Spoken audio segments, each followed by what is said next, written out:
press the record. Oh, okay, wonderful. I wanted to thank you so much again, Dina, for joining me for this because I have been we've been back and forth, and I've been speaking with your mother, well, via email, but just for the past couple of months, I have been following the story. I actually have a co-host who's helping me get more additional information.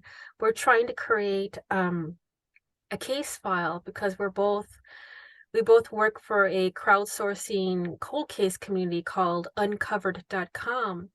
And if I haven't sent you over the link, all family members have a free membership, and they're able to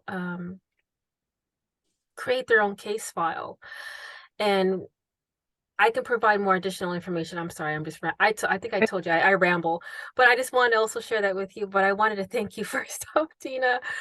Thank you. Um, this has been it's been an honor to finally talk with you because Jorge's case is twists and turns, and I am so angry of how it's been dealt with from the beginning. And some of the questions I think, the questions will not be in order, but the questions that I had provided to you in advance are what I'll be asking of you. And I think you also provided me the answers. So it's of your preference what you like to answer on camera. I can always use your other answers if you prefer not to go through it because I'm a crier. I'm an empath, so I will feel what you feel. So we'll be two bawling women through the whole episode, and nobody's not gonna understand what we're saying. So And like I said, I've been trying to avoid this. I know I shouldn't, but it's just hard. yeah, it's something that needs to be talked about because one of the things I believe is, coming from a people of color community, I'm Afro-Latina, so my mother is Mexican and my dad is Black, and it's something that our community has found a way to almost be like silenced. Our stories are silenced, and we need to speak out for the voices of our family members. It is so hard because it's it's a burden, but it's also like you're carrying it on your own, or you're carrying, and it's like the voice that you want the other people to say, they're not here to fight for themselves. So we Yeah. have to carry on that burden, and that you never think that you have enough strength to do it, but here we are today. This is the step forward in bringing justice and bringing some type of process of healing and closure. That's my goal. But as one of the questions because I want the listeners to know who Jorge is. And can you describe Jorge? Because I think you kind of mentioned it before, but I would love the listeners to see and hear from you. Can you describe Jorge and what are the things he most valued in life? Oh my God.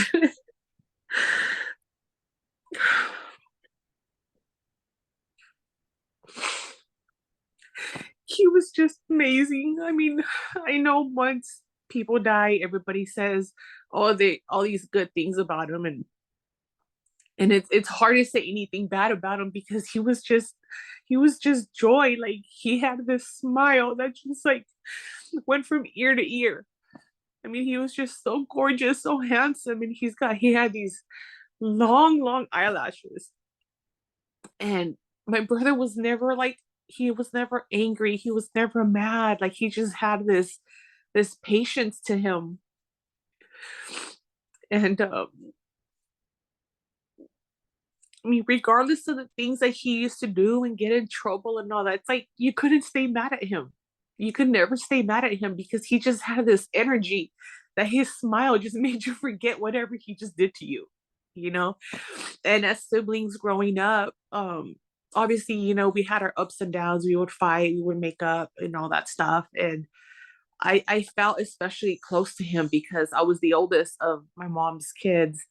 And I felt like this connection to him, like he was my own son, and I always protected him no matter what. Like that was just my thing. And he would always tell me, like, you don't have to protect me. Like, I'm protecting you. I'm the only boy. I'm the man of the house. He would always say that. You have to listen to me. I'm the man of the house. Like he was always joking, he was always laughing. Like he always had something sarcastic to say, that's for sure. But he was just like this ball of energy. Like nobody could ever be mad at him, you know. And he used to do the most dumbest things. And like I said, like it was just so hard to stay mad at him because he was just such a like a happy person. And the thing that meant the most to my brother up until he died was his family. Like he loved us. He loved my mom and dad unconditionally. Like I mentioned before, like we came from a broken family, and even then he never put blame on any of them, and he never judged them. He never did any of that. And he just like I said, he just had like this, he it was just like a contagious feeling when he walked in the room. No matter what feeling you were feeling that day, it just all went out the window when he walked in the room. And all the attention was on him because of his smile and his charisma and just everything about him. Mhm. You know, he was just amazing. Yes. Wow. I have three boys of my own, so it hits home for me when someone talks about the smile and the joy that, Yeah. they bring to you. And I love that you said that he's like he was like, I'm the bigger brother and all that. So Yeah. um how he was, it just sounds like he was just so protective of you and his mom and family. Just a Yeah. beautiful person. He was very protective of us. So it's myself, my sister Lisa, and then him. He was the baby, but like I said, he always acted like he was the big brother, you know. And he was very loving. He didn't care about showing affection. It didn't bother him. Like he was very affectionate, you know. And my mom used to do this thing when he was little. She would scratch his head like this, and he'd call it piojitos. And as big as he was, he's like, "Mom, can you do piojitos?" And my mom would sit there, and he would lay on her lap, like his head on her lap, and she would scratch his head, and you could just see he's like falling asleep. And he did not care. His friends would be outside waiting for him, and he did not care. He was not embarrassed. My son is just like that as well. Like, yeah, he's gonna be 27, and it's like he holds my hand, and like when we're down the street, like, well, he doesn't care. He Yeah. knows love is like, I'm his mom, he hugs me in the morning all the time. Sometimes it annoys the crap out of me, but I'm like, I'm gonna miss this when he leaves. I'm gonna miss this when he's gone. Like if he ever moves his butt out the house, he's like 27. But I'm trying to enjoy every moment because, you know, with all the things that go on in this world is so cruel. And to have such beautiful people in this world to give you an inkling of joy and happiness and a fulfillment of being in their presence. It just sounds like that's something Jorge gave to y'all, and it's just a beautiful thing to have. It's so precious because you don't get that. You don't Yeah. have this in this world, and I'm so glad that you're able to share these stories with me and to the listeners about Jorge and his you said his eyelashes. That's the part that I was like, I could just see it. Yeah. Like the big like the palm tree, Yeah. Yeah. like illustration of I mean, he had the longest eyelashes. And I remember one Halloween, I was like, "Hey, can I do your makeup?" He's like, "No." And him and his friend Rudy didn't have a costume. And I was like, "Why don't I just do makeup on you guys? You guys put on one of mom's dresses, and there you go." And they literally let me. And now, mind you, my brother was bald. He had tattoos. He had a tattoo on his ear. And, and he let me put makeup on. I remember doing his lashes and thinking, like, oh my God, like women will kill for these lashes. And him and Rudy, there they go with these tight dresses on and their lashes, going trick or treating in the neighborhood. He did not care. That's how you're supposed to live. Like you just Yeah, like it's amazing. It's yeah. uh I love hearing these stories. It just makes me feel like it means more when you have something, just an inkling of that in our lives. It's just so hard. It's so hard to hear that this is what y'all going through. I'm trying not to cry. See, I It'll be told you you're gonna 25 make me years cry. next month. Yes. That on 25. top of that, 25. And like you said, it does. It feels like just yesterday. Like I remember the feeling. I remember everything. Like it doesn't go away. Mm-mm, it doesn't. And I'm so glad you're able to share this because it doesn't need to wait any longer. It should not be hidden from the world. Um, he just has that beautiful, bright soul, and you no longer need to hide it under a bush. His story of his life needs to be out there, and I'm so glad that we're able to talk about him. Um, now, what is the other questions that I had? I think you pretty much hit on like the first three questions. You're on it. You got it down to a T. Um, and it comes naturally because this is truthful. I love this. Thank you. Um, I think there was a part where I asked about a significant other. If we probably don't need to share that unless you want to share it. Um, I Yeah, didn't know. he didn't have an actual girlfriend at the time. And he was like he loved the ladies. He loved the ladies, and to him, um, like he knew he was good looking. You know, friends my age would be like, "Oh, your brother's so cute. Your brother." I'm like, "Stay away from my brother. He's little. He's only 16. He's only 50." And he didn't care. He's like, "It's okay." He's like, "I like older women. I like older women." I'm like, yeah, I mean, hold it, stop. You know what I mean? I'm sorry. Um, and he loved the ladies. He did. And there was this one girl in particular. Her name was Myrna. He liked her very much. I think she's the only girl that I ever heard him really like gush about it. You know, like he would get a little embarrassed and we would bring it up or whatever. But he truly liked her a lot. And I know that they like hooked up a couple times or something like that. I don't remember the specifics, but when my brother did pass away, it was believed that she was pregnant at the time. Whether it was his or not, it's always been denied. But she did have a boy, and my mom and I try to go back and kind of do the math around that time that they were together, and we just kind of like end up hurting ourselves in the end because we're like, if it is, she's not letting us know. There's no way for us to find out. So we just leave it in the hands of God. And if it is his, then, one day we'll find out. And if it's not, well, then, we have to get over it basically. But my mom and I and my sister were still hopeful that one day somebody will come knocking at our door and it'll be his son. Hmm. Oh my It would be gosh. something that he left. And I know it's like so screwed up because you're thinking like this is a 16-year-old and you're hoping that he had a child. No, you don't want any 16-year-old to ever have a child. But when they've been taken from you like that, he could have been 12 and I would have asked for a child from him Hmm.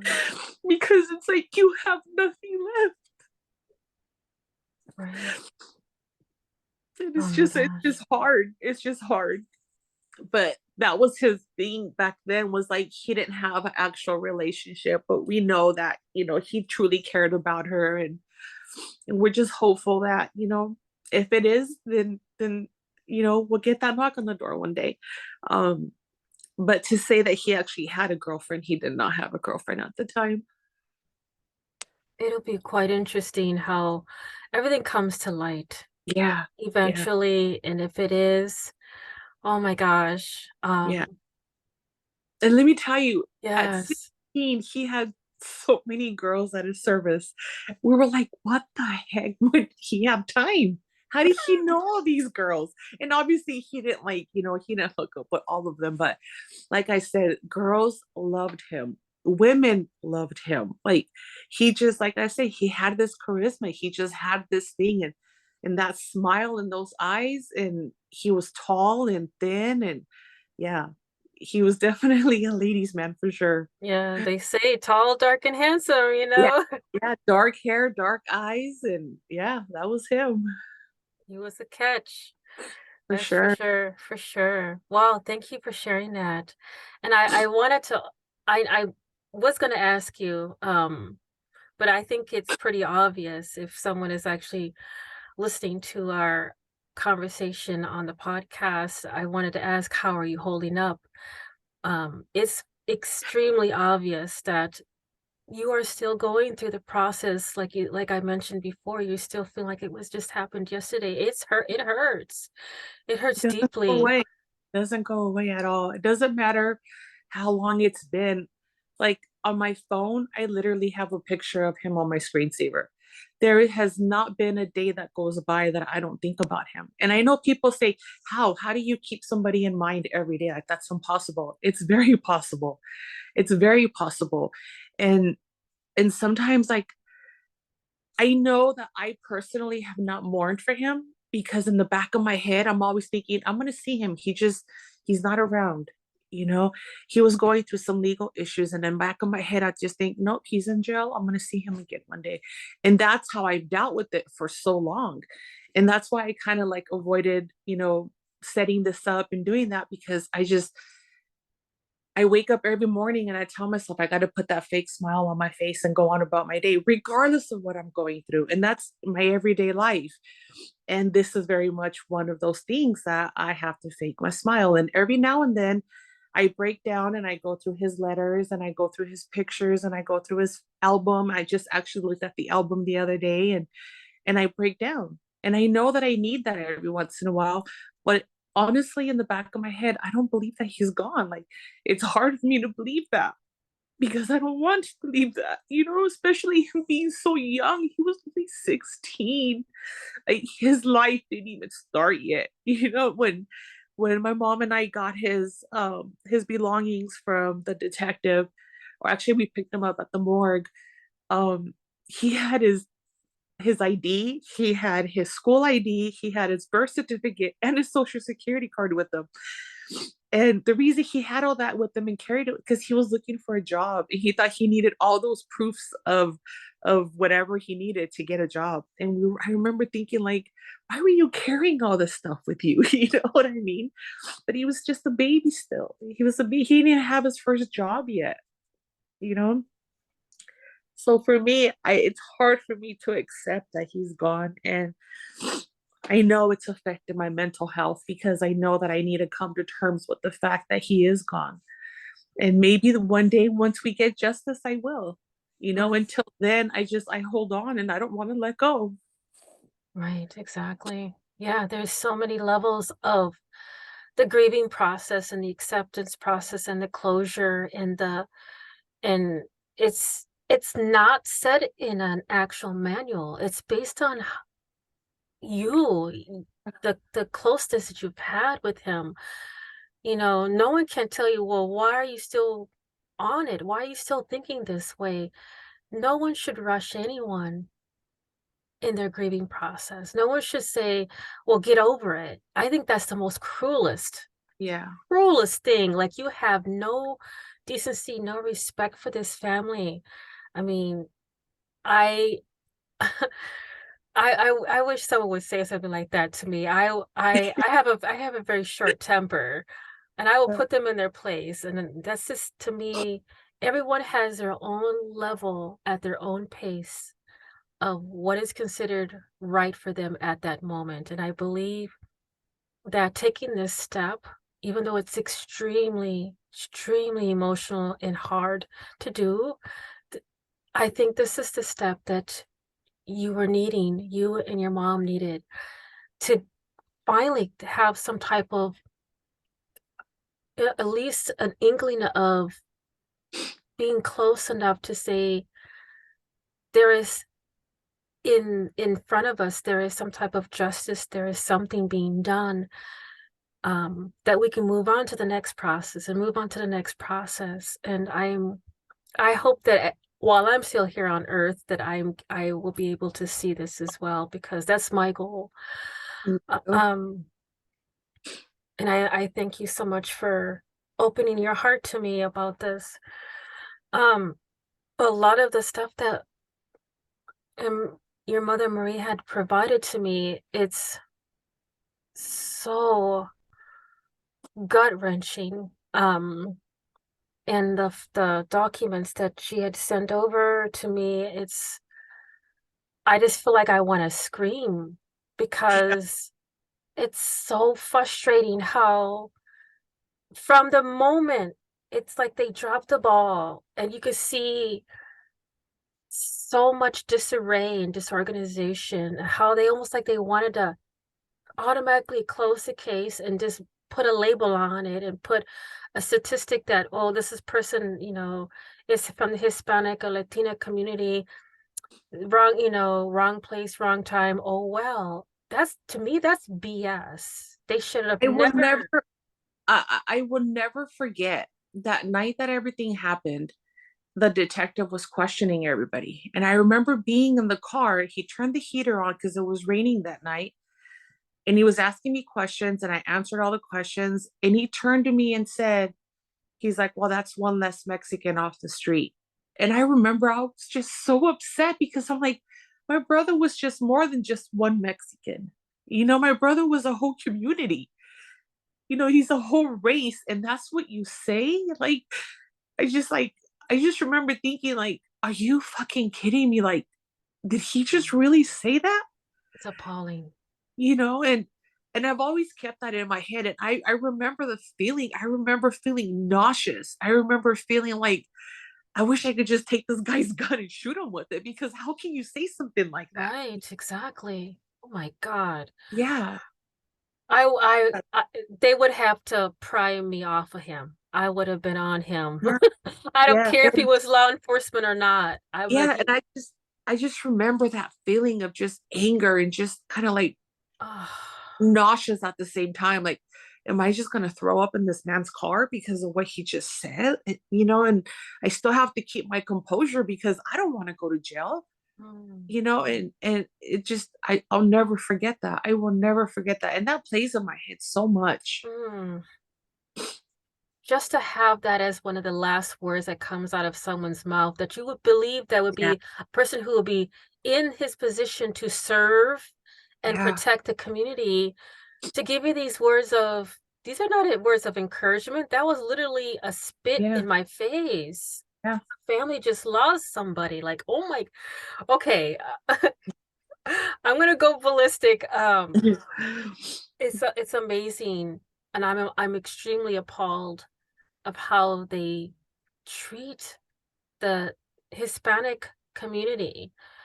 I've seen it all my life, and it's just, I cannot believe that we're in 2023 and we still see it today. Like, Yeah. It hasn't gone away. Yeah. no, it's appalling. It's The appalling. only difference now is that we have phones, we have recording. Everybody's always recording. Like, I wish we had this technology back then.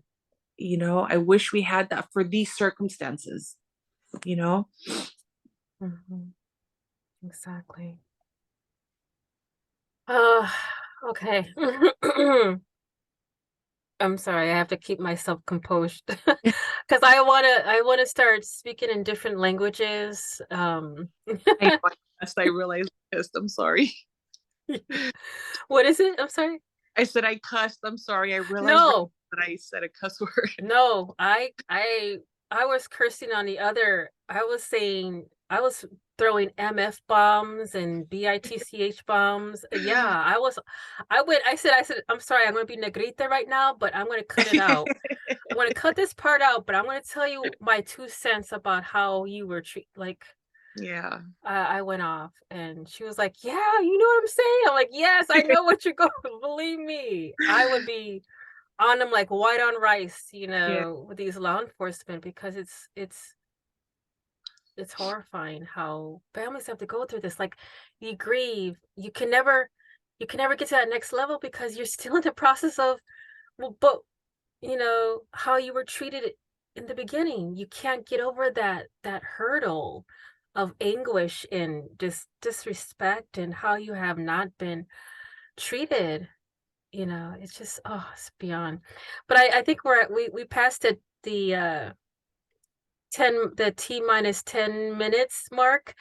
Um, but we can keep going. I have about 8 minutes and 42 seconds left Oh, until this thing cuts out. I'm so sorry. I feel so it's bad. okay. I feel so bad when it's like we get into the juicy conversation and all of a sudden I'm like, what? We're gonna try to start it all over again and keep up the pace on the story, and I just it feels really weird to me. That's why I'm over apologetic, because I'm like, if I was in the other person's seat, I see that, like, oh my gosh, do better with your audio, do better with your recording. I don't know. That's just me. I overthink things. I'm sorry. So, um, there's really quick though, if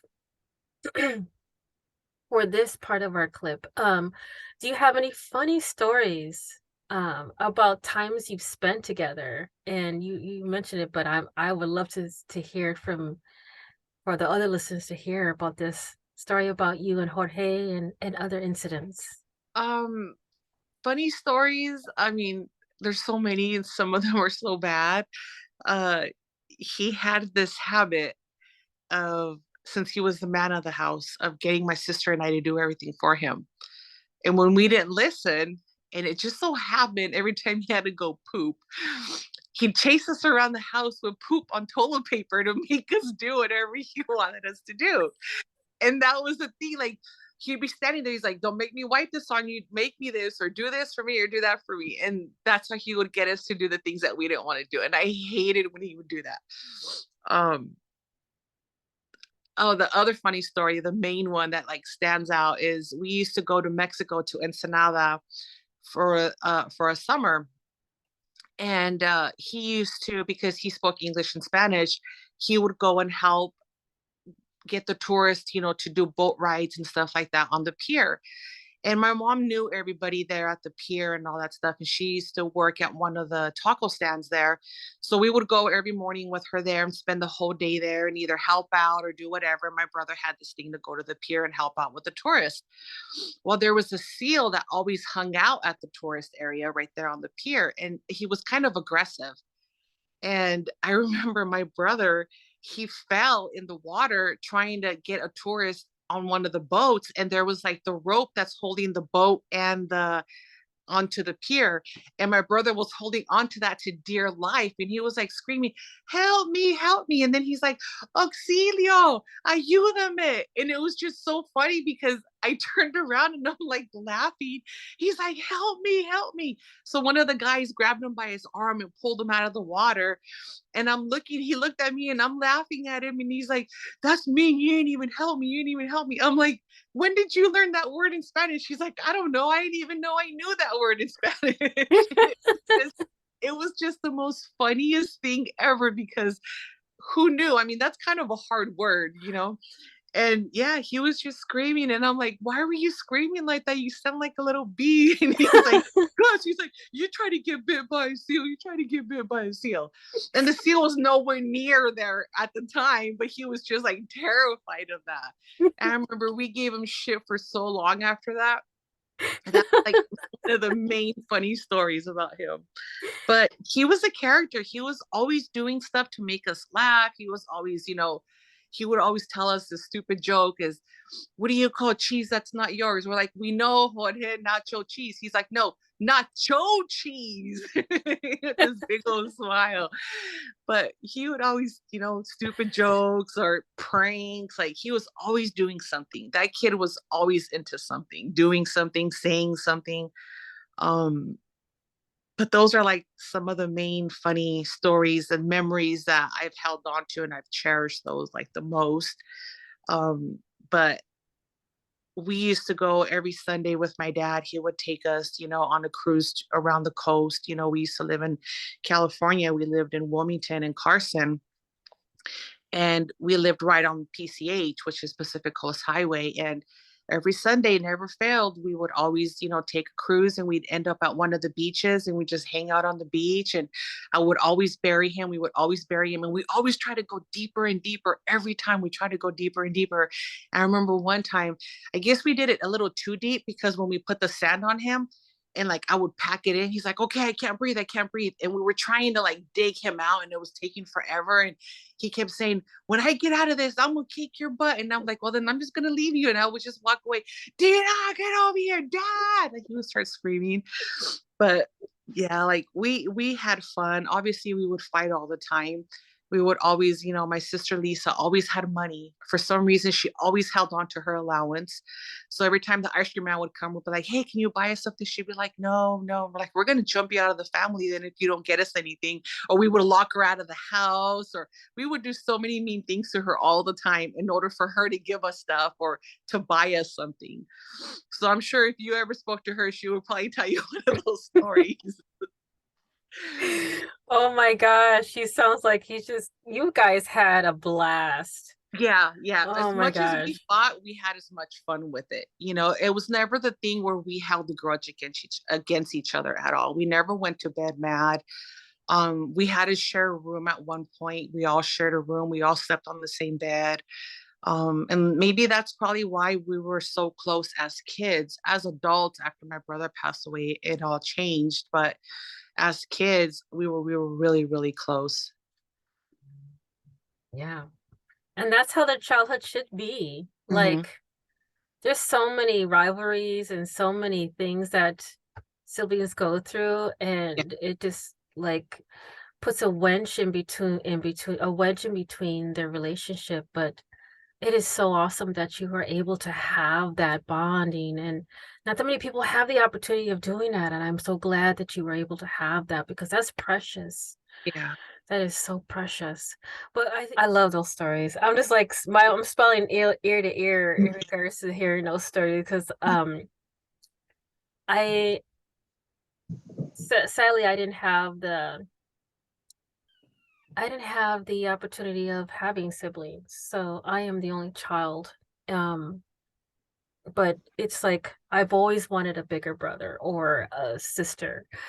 And I've kind of like lived vicariously through other people. Like, I love hearing stories about being, you know, together with siblings, and even if it's the roughest times or the best of times, the point is that you got to enjoy something like that. Not that many people have the opportunity of having that, like me, unfortunately. My mother didn't have couldn't have any more children after me. She had a tumor of something in the reproductive organs that Dear miracle. yeah, so Yeah. yeah. Blessing. um yeah, thank you. It's sometimes I'm like why, but I get it now. I get it now. Is as I got older, I'm finally saying, okay, there was a reason why I'm here. um but sometimes it just never comes to light until you're in a moment, like me, for example. I wanted to be something completely different. I started off as a voiceover artist, and I became a podcaster. Um, in high school, I wanted to be an auto mechanic and deal with forensic science, but here I am, doing something, and I'm like, there's our paths are never like really like etched in stone. So we always try to make the best of what is in front of us, and you never really anticipate how the road's going to be swerving and doing all these weird loop-de-loops. But it's awesome to have people near you that you get to love. Not that people get to have that opportunity. So I just glow with happiness, because I feel like um it's just beautiful that people can have the opportunity and cherish it, Yeah. and you get to carry that on. um all the memories that you have. It's just, I don't know. I don't know. I just get really all gushy about it. So I think that one of the questions that I wanted to hop into, sorry, I told you I did tell you that I ramble. It's okay. I do. Just like la la la. Um, I think that the last one of the questions I think was next was, were there any major changes to Jorge's life that affected them in a big way? Um, and I don't know if you wanted to share that with us. If not, um, Um, yeah. yeah, I mean, like I mentioned earlier, we came from a broken home. I mean, our parents divorced. I was 6 years old, so he was younger. He was like 3, 4 years old. Um, and I don't think he really had memories of my mom and dad together, because he was so young when they did divorce. So I remember like being younger and we were living with my mom at the time, and he would always say like, "Oh, I wish my mom and dad were together so they could both, be here." And we were always back and forth. We were with one parent or we were with the other parent. And then, for me, from the fourth grade up, I believe my brother was just about to start kinder, if not, yeah, I believe he was about to start kinder or maybe first grade when my mom, let us live with my dad. So from there, my brother was attached to my dad because my dad raised us for a few years. And we would go and visit my mom in the summer or vacations and things like that. Um, but I think also like he had this bond with my dad. And when my mom, moved back, he started having that bond with my mom. And I think that affected him in the sense of like being back and forth. There was like two different lives. My mom, we lived here in Arizona and then we went back to California and then we moved back to Arizona and then we stayed in California. And then I want to say maybe he was 13, 12, maybe 12, 13, maybe even younger. I don't even have that memory of exactly what age he was, but I know that I was 16 going on 17 when we moved here to Arizona. And it was different for him coming here to Arizona, because then he was around my mom's side of the family here, although he missed his side over there. So I know a lot of it affected him because I know it affected me, but he never really spoke about it, to be honest with you. Like, yeah, he would miss my dad, he'd miss the family and stuff like that, but he never talked about him being upset, him being hurt, him being mad. He never talked about stuff like that. So for me to say that yes, it impacted him in a big way, I would be lying because he never said that. He was just one of those go with the flow, and this is my life now. And I get to go spend the summer with my dad, and but this is what I do here. So in that sense, I honestly I don't know as far as like how much it impacted him. And like I said, he never put blame on either parent. I mean, I did because I was older, so I seen more and I understood more. And I think because he was so young, he never put fault on anybody. He never say, oh, it's mom's fault or it's dad's fault or anything like that. It is what it is, and that was just who he was. Yeah, and I think that that has a lot to do with yeah, your age range. Mm-hmm. Like it's so interesting because our point of view with our parents is completely almost like night and day. You know, you being older, you've seen more and more than you didn't want to see, because you've gone through and you've experienced it and I mean, plus you were a teenager, and of course us women us girls, we are more emotional. Right.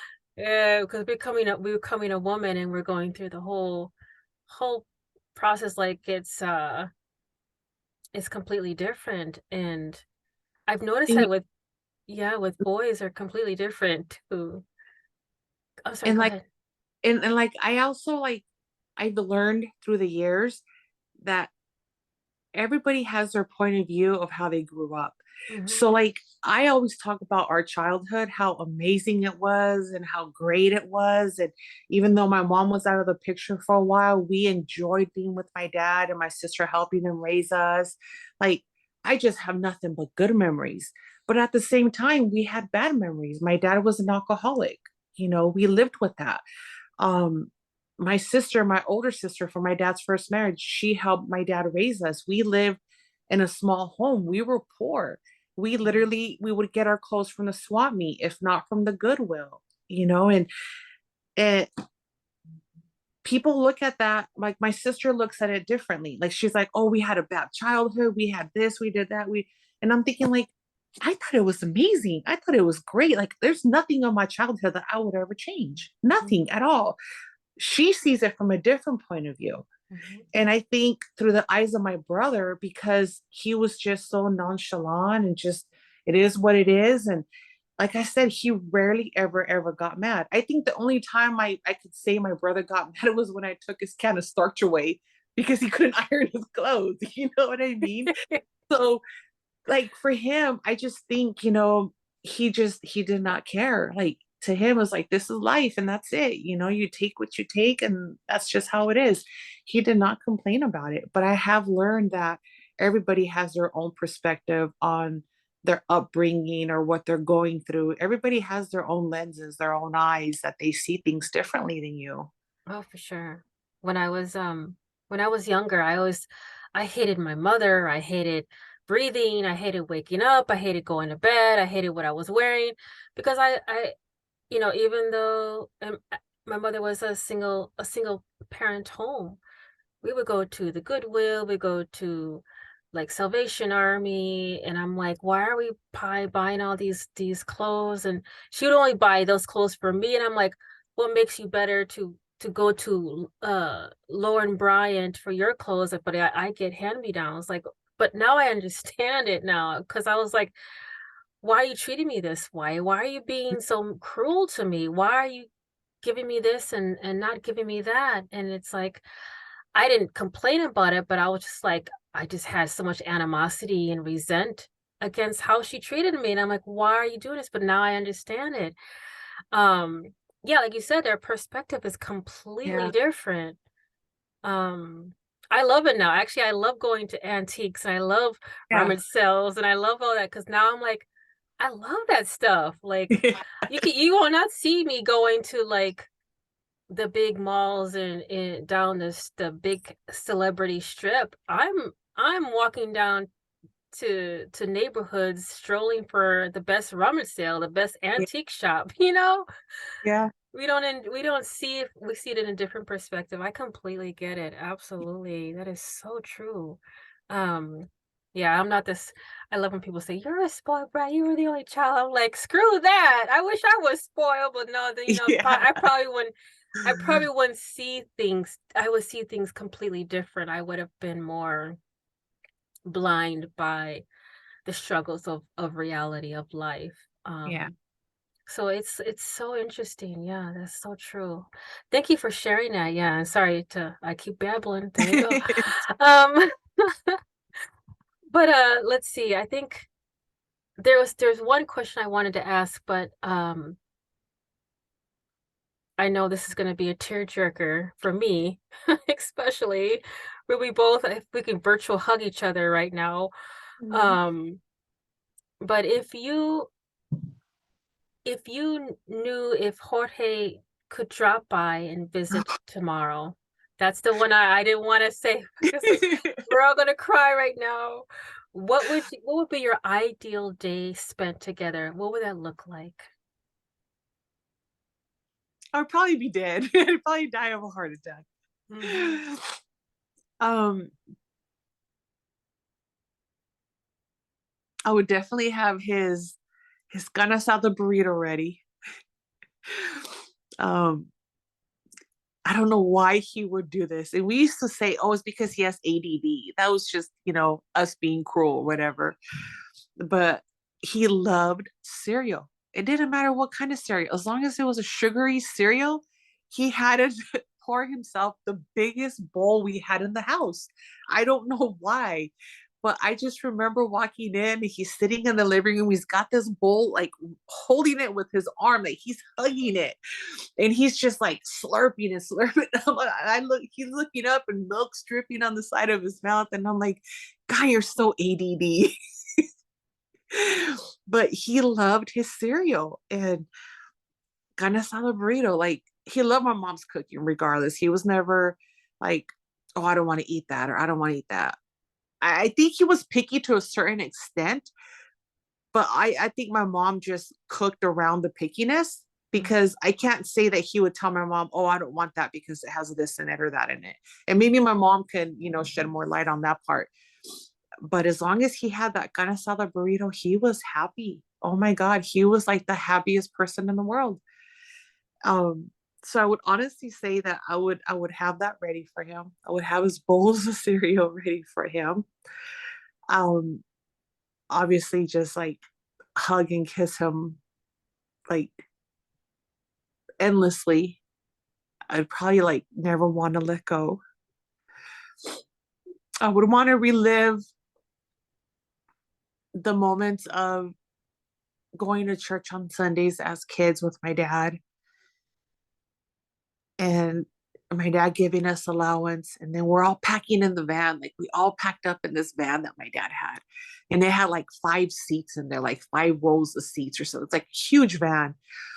And we have like a huge family, so we have like tons of nephews and nieces, and they're all like the same age as well. So they will always spend the night. So like on Sundays, it was never short of at least my dad carrying 5 to 6 kids with him every Sunday.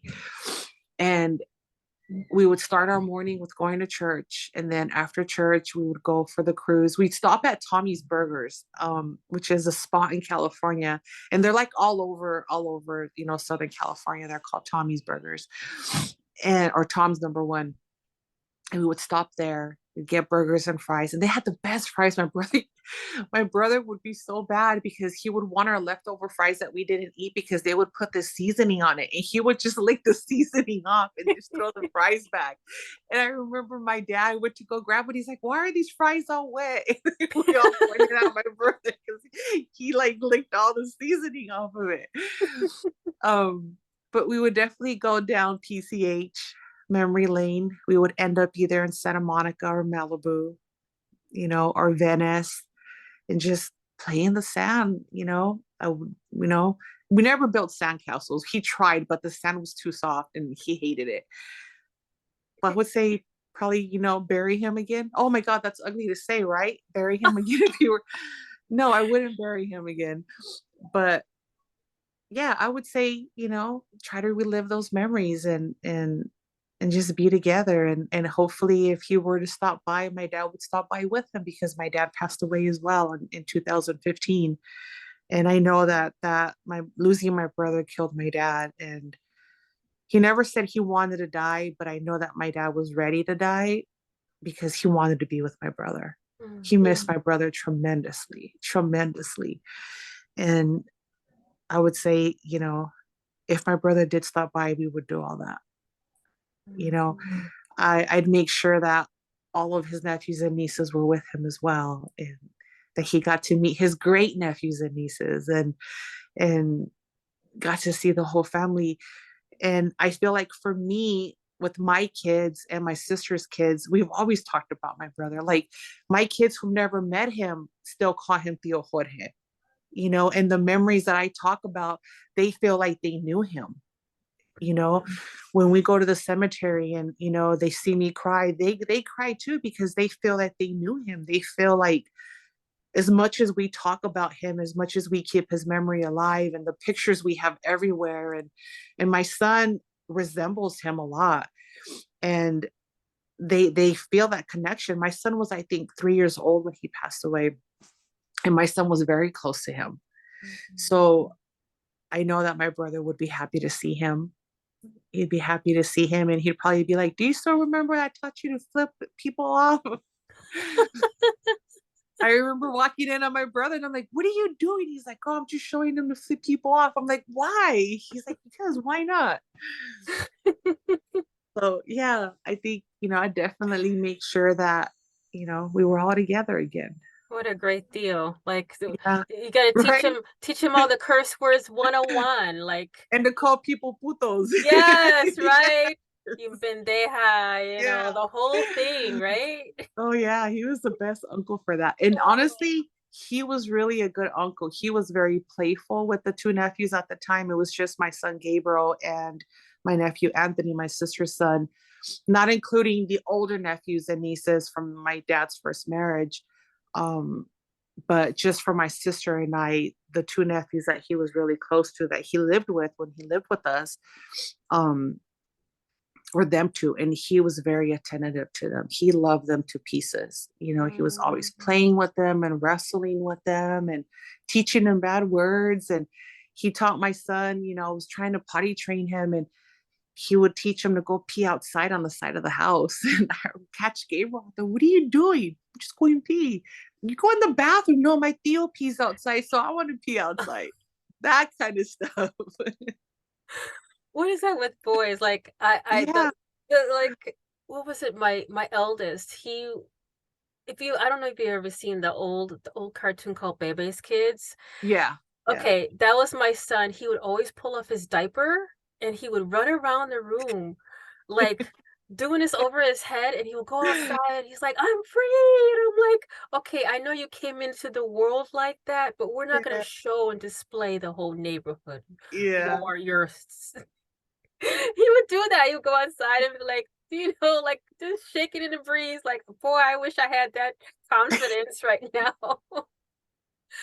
It's so funny. Oh my That's God, funny. boys. You just actually triggered a memory. So, before my brother passed away, I had gotten in a really bad car accident, and I was in a wheelchair for a while.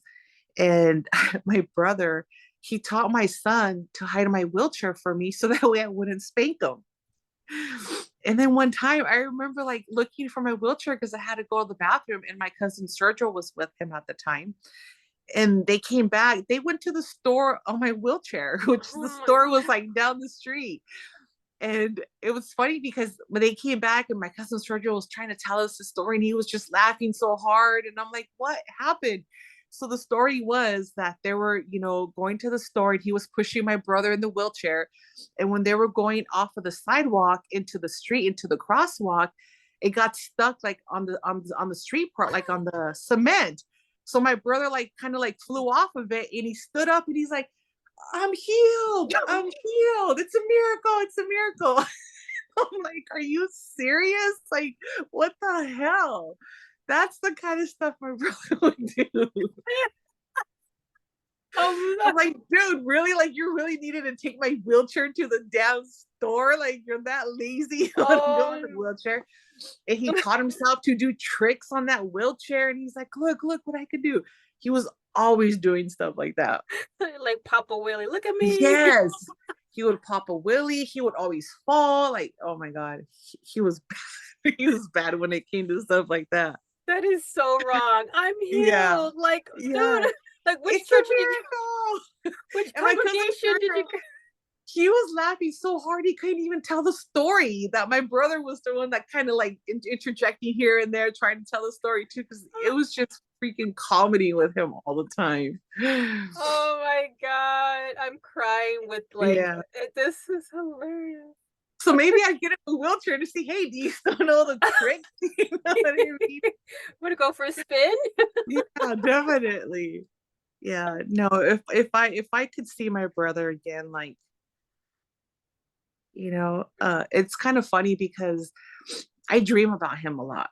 And I truly believe that when you dream of loved ones that pass is because they're visiting you. And I believe that because when I wake up, I have this sense of like I was just with them. Like I have this calm, this feeling that I really was with them. And a few times I've been, you know, woken up abruptly from one of those dreams, and I am so mad. I'm like, I was dreaming about my brother. Like, why would you wake me up? Well, we don't know what you're dreaming. I don't care. If I'm sleeping, don't bother me. And I have like these vivid dreams that feel so real to me. And I honestly feel that when that happens, they're visiting me, and I dream about him a lot. I honestly I dream about him a lot, and I love those feelings. I love those feelings. So if seeing him again is anything close to that, I will take it. I will take it 100 times full. Like I will take it. Absolutely. Wow. Yeah, it's just it's interesting because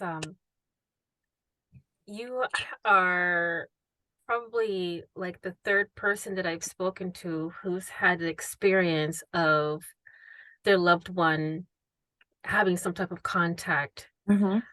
spiritually or through dreams. And it's almost like you have such a close bond with Jorge that he's I just know. I mean, how do you say it? I'm clairvoyant or empath. Um, I have I have prophetic and I have apparitional. So I'm very connected in that way, not strongly, but enough to understand and accept and appreciate when someone comes to you from the other side in some form of connection. It's it's bittersweet, but it's also beautiful because they're telling you many things. Yeah. They're okay, they're safe, they love you, I'm here for you, and I'm never leaving, even though physically, but spiritually I will always be there for you. Um it's such a beautiful thing. It's Yeah. bittersweet, but it's like you want every moment like Oh yeah. sunshine. Like Yeah. you gotta absorb as much of that presence while they're there because you Yeah. never know when the next time they'll pair Right. or and so yeah, it's so oh my gosh. Yeah. There's Okay. been there's been so many times where I'm just like feeling really sad and down, and it could be just like drama with my kids or whatever, and I start thinking about my brother, and it's usually because like a memory of something, triggers it, and his song would come on. Like he loved that song Suavecito. He loved that song, um 18 with a bullet. Like he loved oldies. That's what we grew up on. So that was something that he listened to a lot.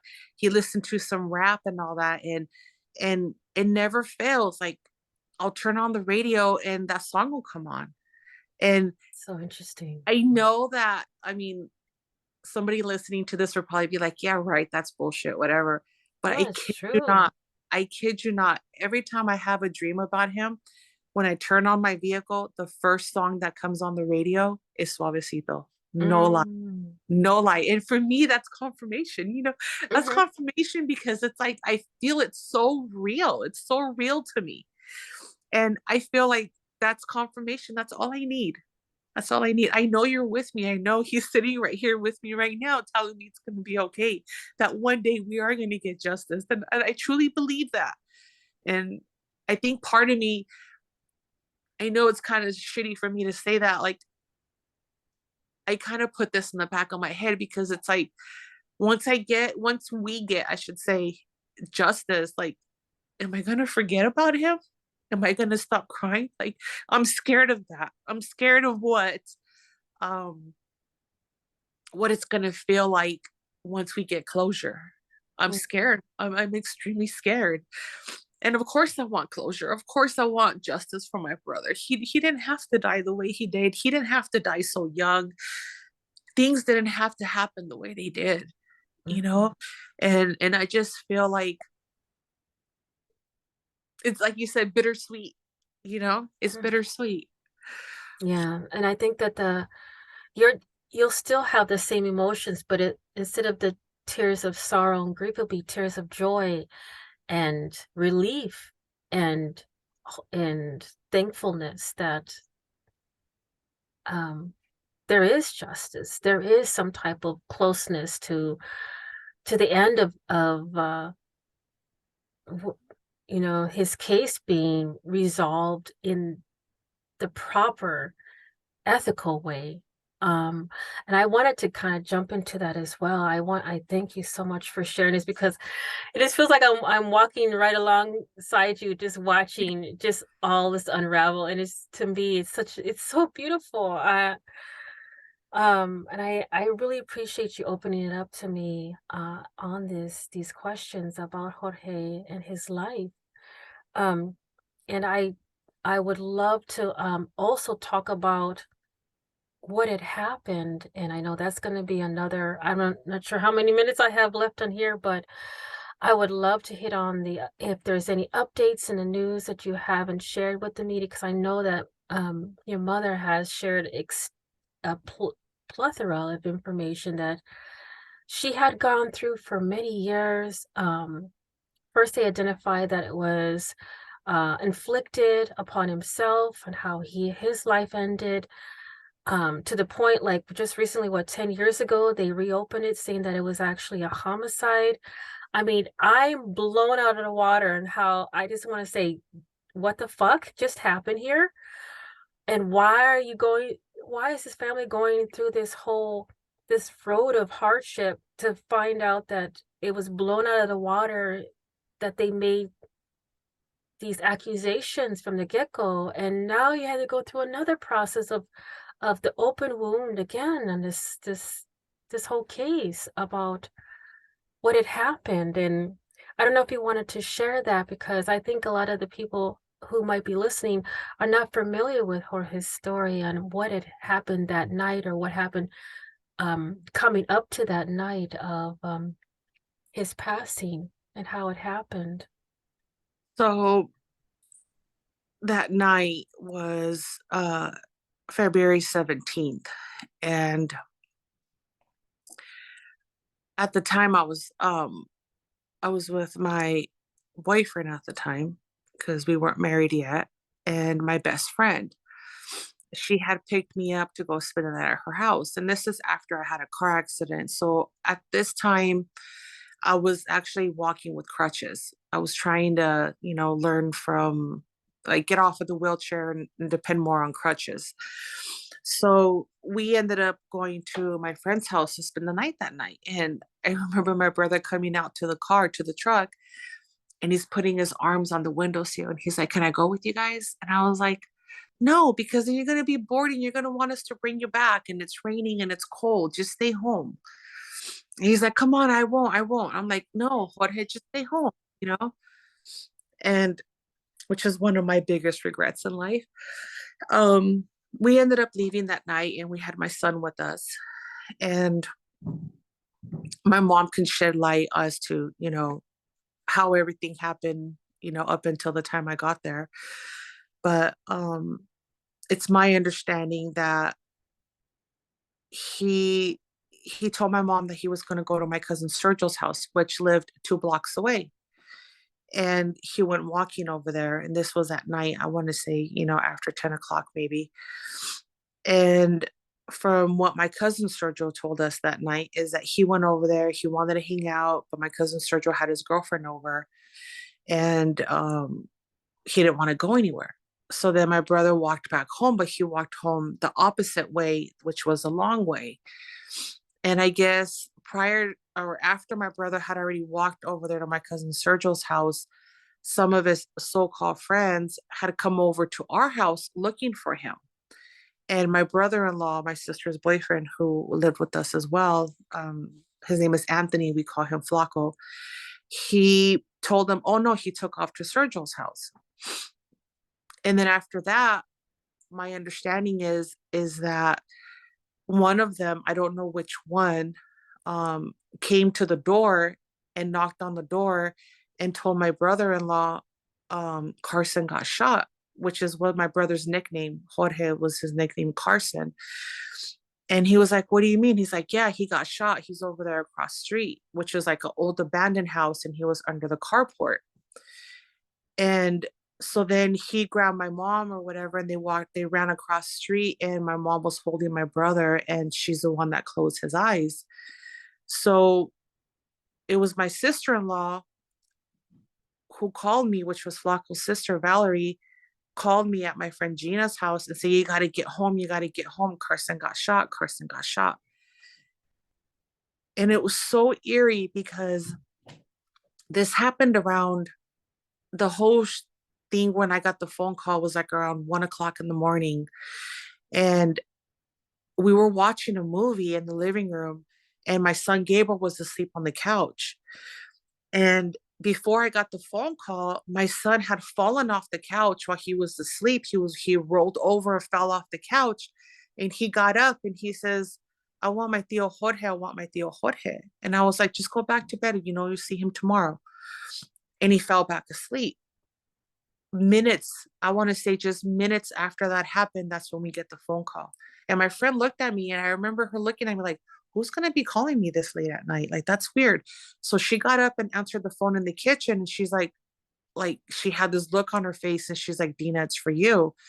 And I grabbed the phone and I'm like, hello. And Valerie's just crying. She's like, you got to get home. You got to get home. Carson got shot. Carson got shot.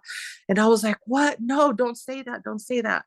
And we just got in the car. My boyfriend at the time, well, Albert, he grabbed my son, picked him up. We got in the truck. We were driving home and it was dead silent.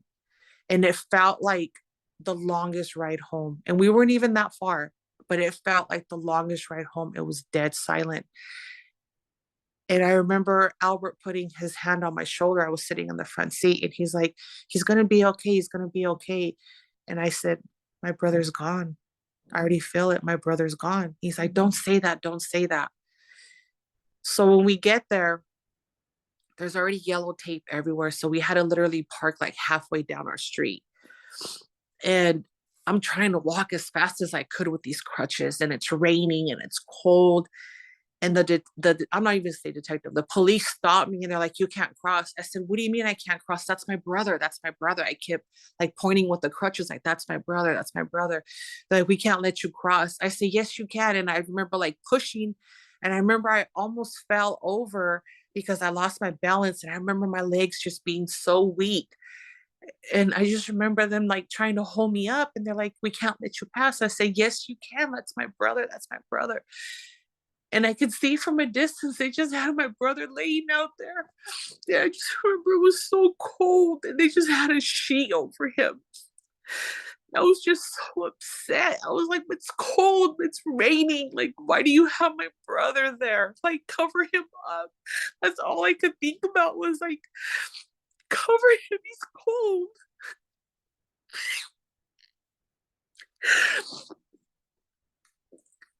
And they walked me into the house and I just see my mom and my mom was just like in a zone. Like I don't even think I seen her eyes blink.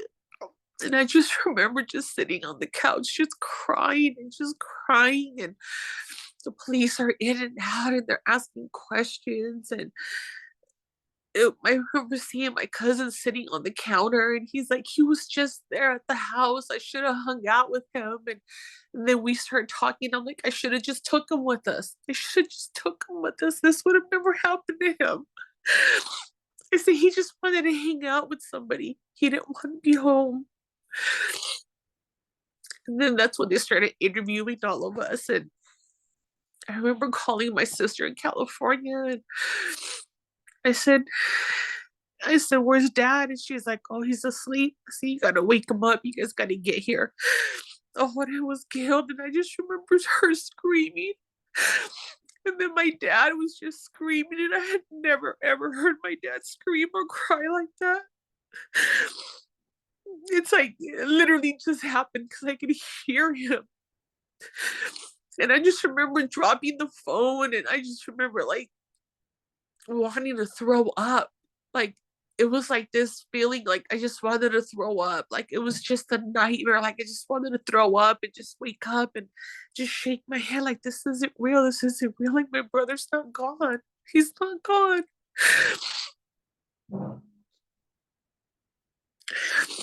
And I remember doing the interview with the detective and I just remember I started getting angry and I was just so angry. And I could look over there and I see my brother still laying there. And like it was raining off and on, off and on. And they try to ask us questions like, was your brother depressed? And I'm like, no, like, no way. My brother was never depressed. You know, he was facing jail time and he wasn't depressed about it. You know, believe it or not, he was not depressed about it. The only thing my brother cared about was that we put money on his books so that way he had food and he could buy himself commissary and he could get himself a TV. Like that was his main thing. Like, as long as I have a TV, I'll be fine. He's like, I know I got to go to jail. I know I got to pay for what we did. He's like, and I'm not going to like try to run from this. like he manned up to his stuff. And even though it wasn't him that did what they did, he was in the vehicle when they did it. And he knew that being in that vehicle, he was going to get into some trouble. He already knew that. And he would tell me all the time, like, I'm not scared to go to jail. He's like, I know what we did. He's like, and I know I could have got out the vehicle. I didn't have to be in there. He's like, but I made stupid choices. Now I got to make, good with what I did. He's like, I have to do what I have to do. And the only thing he cared about was that we would visit him, and that we would put money on his books.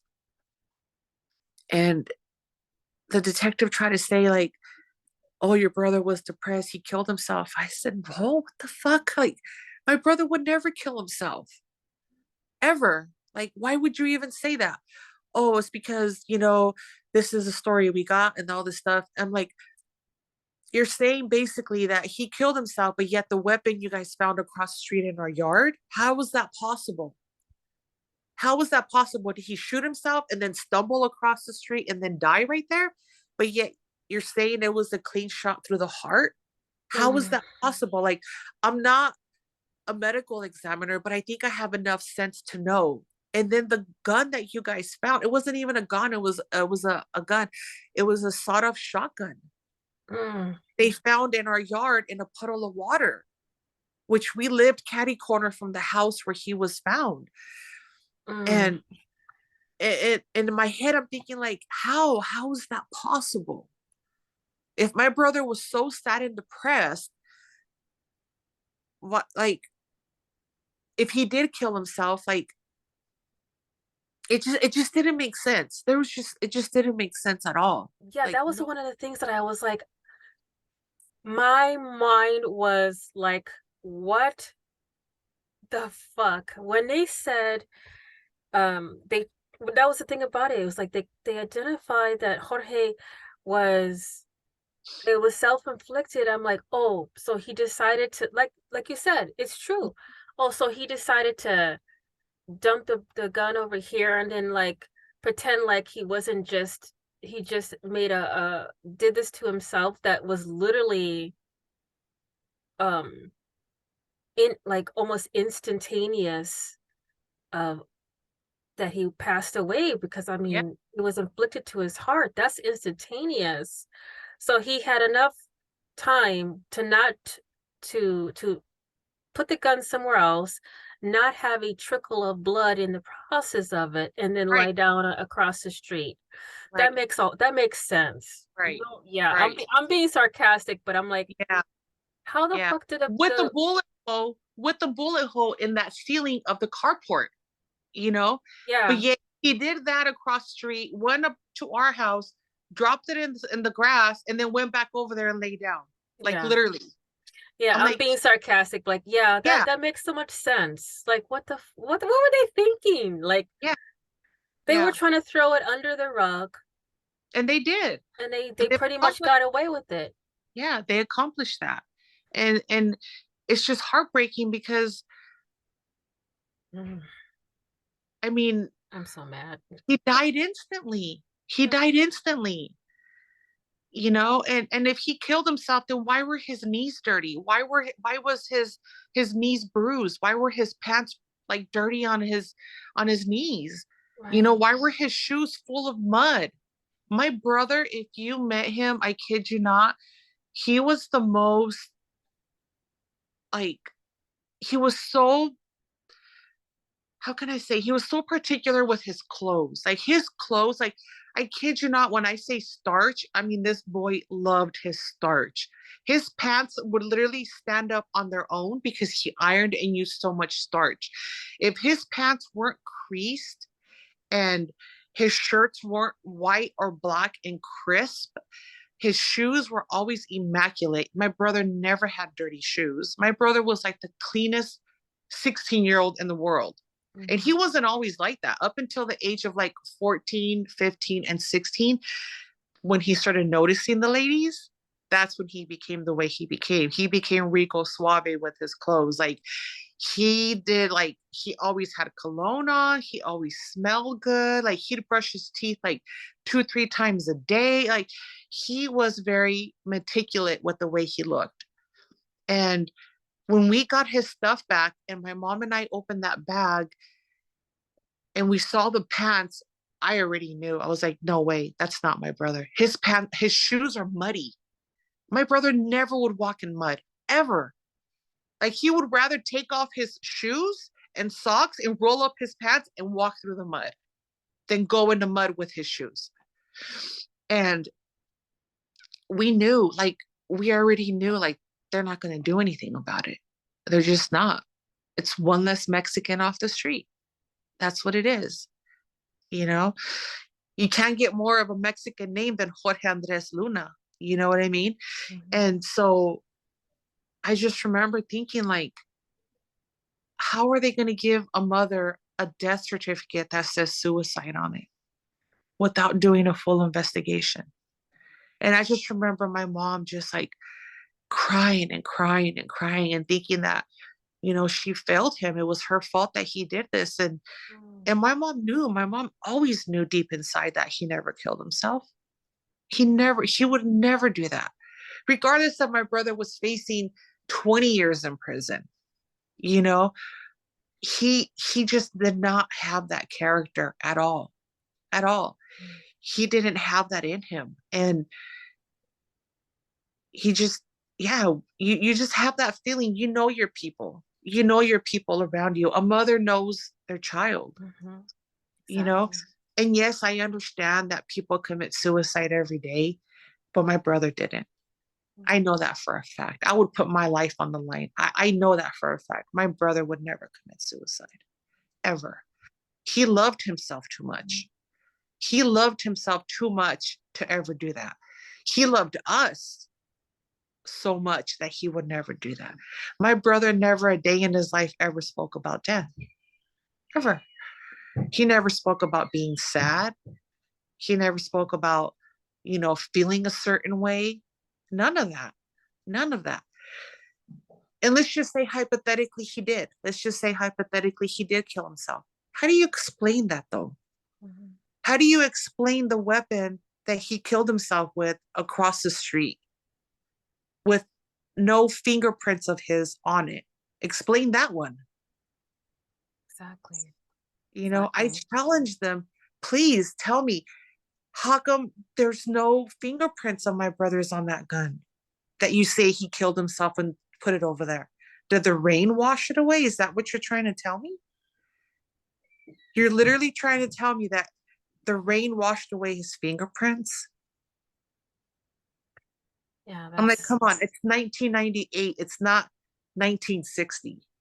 right. Like, we have better technology than to say the rain washed it away. I mean, come on. There When was no yeah. mud. There was literally no mud from our house to that house where it happened Mm. because it was our yard that was grass, our driveway, and then caddy corner to the left was that abandoned house.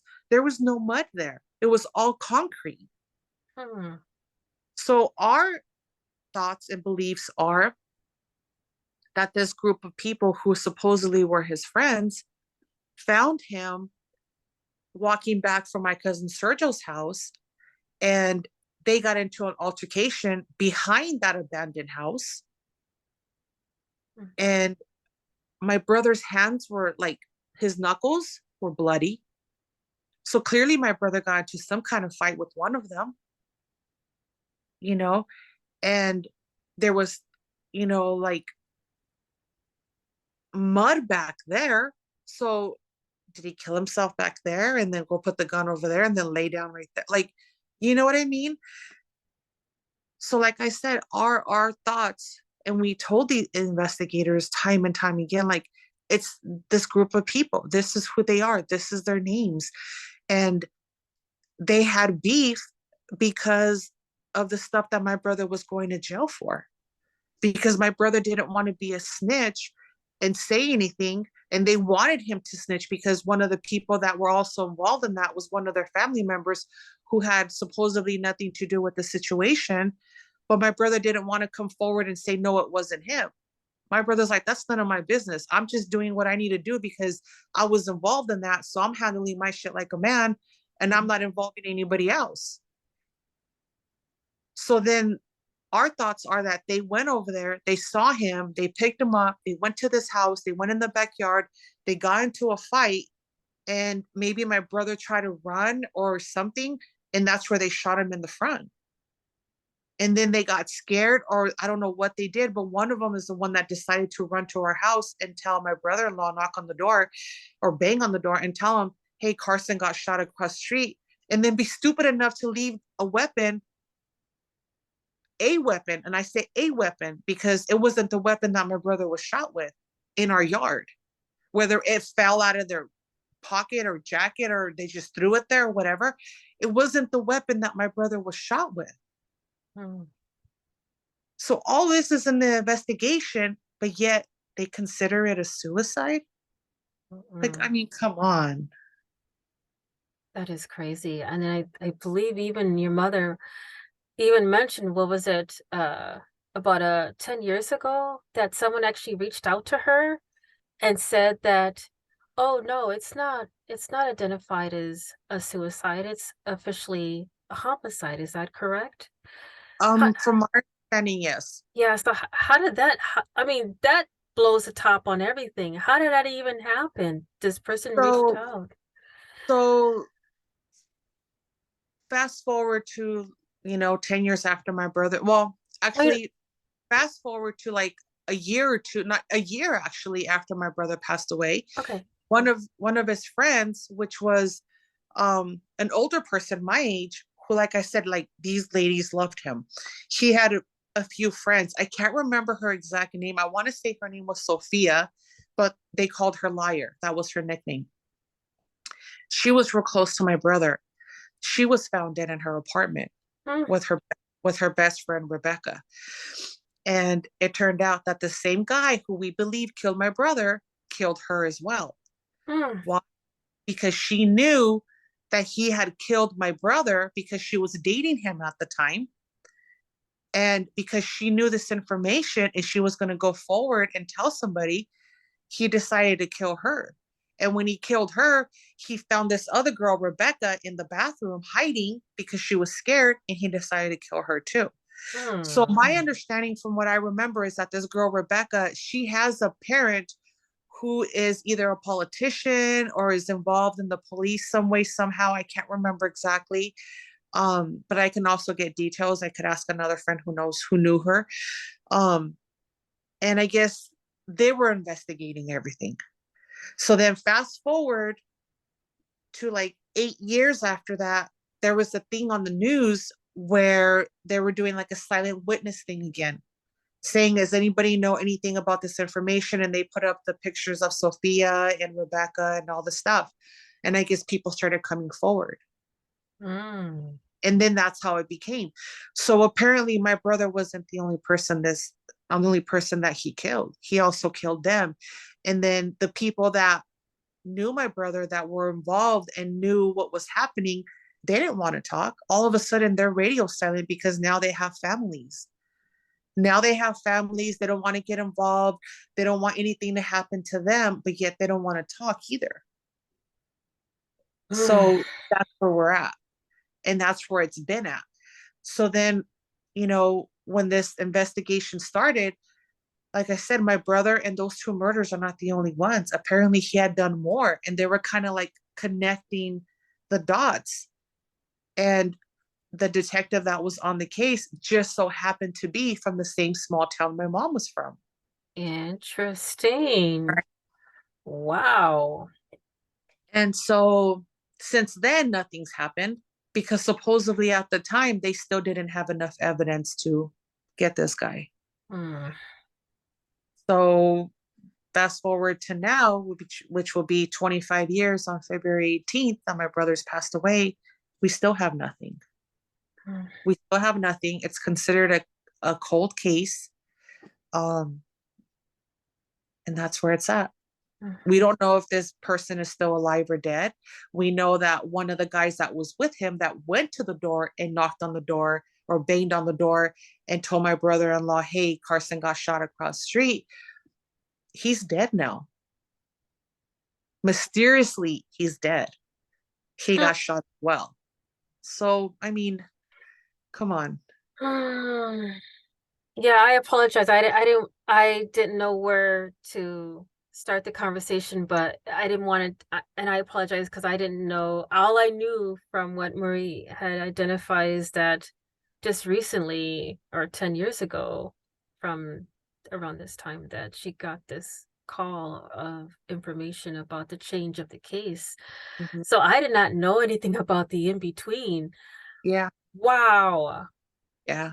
unbelievable.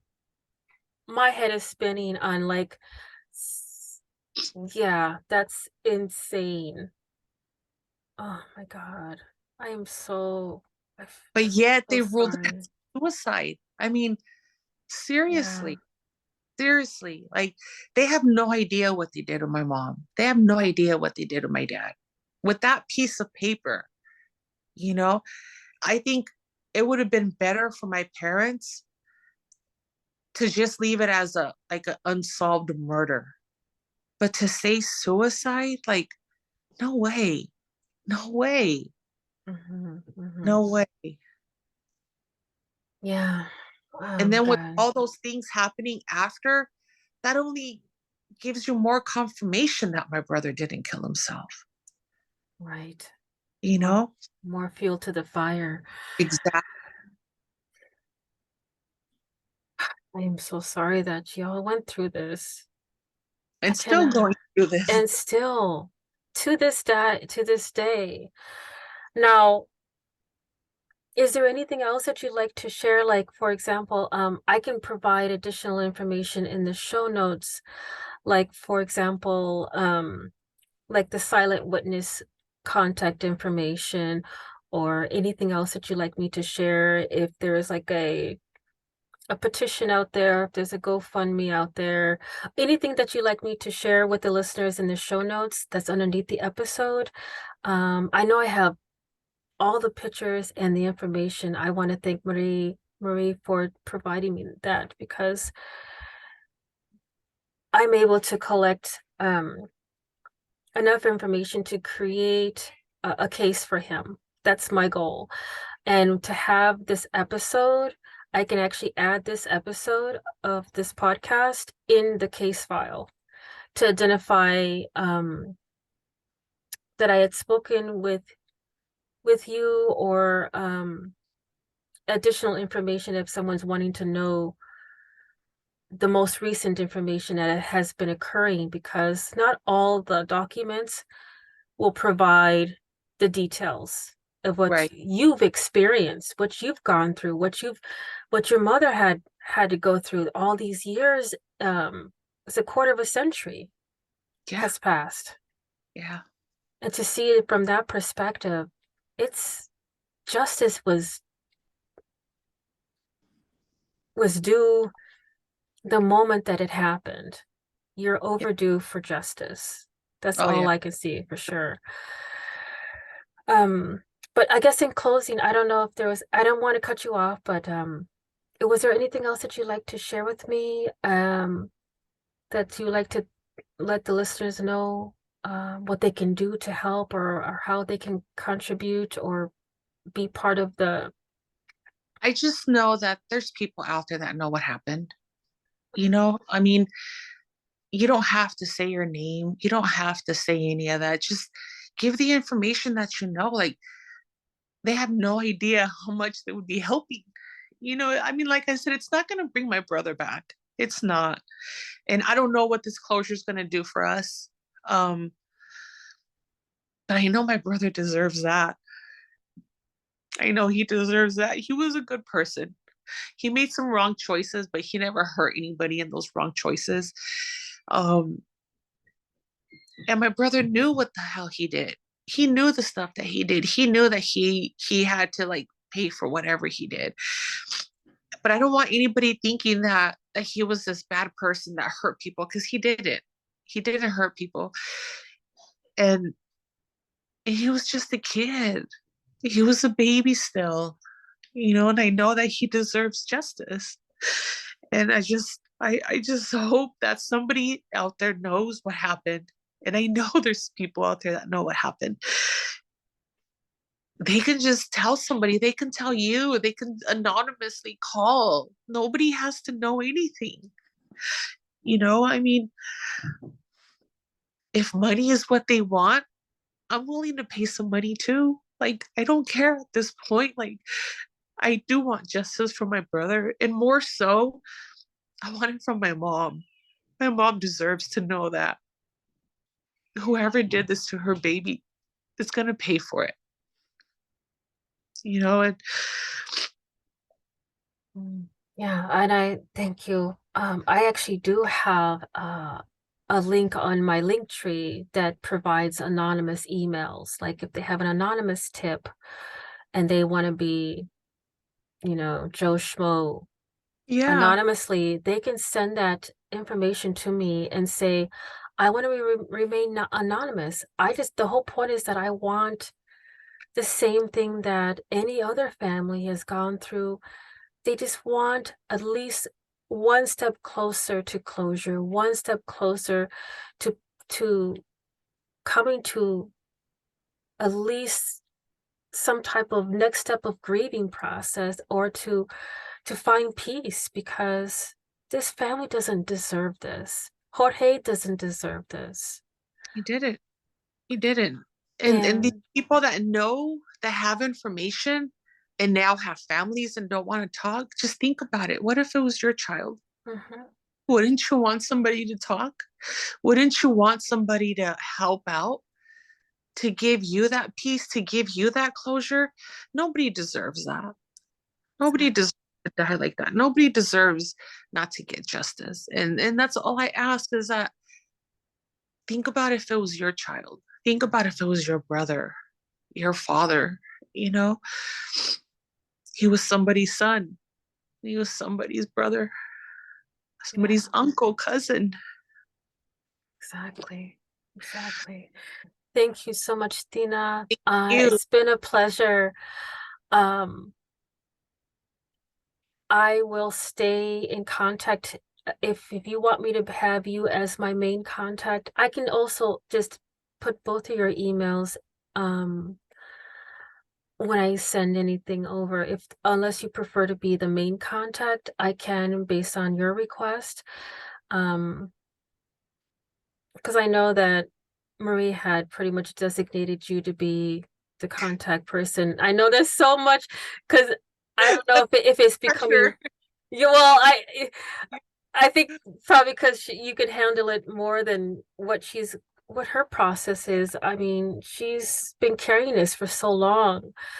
I that she sees you as probably somebody who can just hold on to it for a little longer, just for this to come to the clearing and have a resolution to this. This Jorge needs to be at peace. I want the best for y'all, and I am so glad that you're able to reach out to me. But what I'll do based on your request, if you'd like me just to have you as your main contact for um, what I do for all my guests is that I provide the edited podcast, the recording that we're doing right now. I provide the editing of it. I send it to you directly before I upload it for other listeners, because I want to respect his story. I want to respect your family and making sure that it comes across the way you want it to come across. So I give you, if you want to have all the raw detailed raw videos, audio, I can provide that. I have no problem whatsoever. Just for your record. Your magic. You do what you got to do. I Okay. fully, I Okay. trust you, and I Okay. love you for doing this. Like, you're amazing. Thank You're you. No, definitely a blessing. thank you. I appreciate that. I do this, I don't, it's just, I do this out of my own pain. I like to turn it back into love and to support and show determination and passion in what I do. It's just, like I said, our paths are never really like permanently sketched in ink. This was where I was supposed to be. And if I can do one story for one family and find justice for that person, then I'm I would feel content at what I'm doing and where I'm at. So I thank you. I appreciate you giving me this. Hate you doing this. Thank you. Um, but I will keep you posted on that. I'll provide you everything and anything that you need. I will create a poster of a good picture of Jorge Can I for email you some pictures? whatever you like. I will, Oh, yeah, yeah, whatever you like. I will take one of the pictures for the poster for his episode, so then everybody will get to see his yeah. handsome eyelashes that he has, and just to get his story out there and to find someone who is ready to finally say, I cannot no longer be silent. I must say something now. And that's my goal. I cannot wait for that to happen. So Thank you so much. We appreciate you. you're very, very welcome. And say hello to Marie for me. I And will. I will definitely stay in contact with y'all. Have a wonderful weekend. Thank you too, entire son. Thank you for letting you stay there longer. Yeah, my brat, whatever. Thank you. I Thank you. appreciate Bye. it. Bye.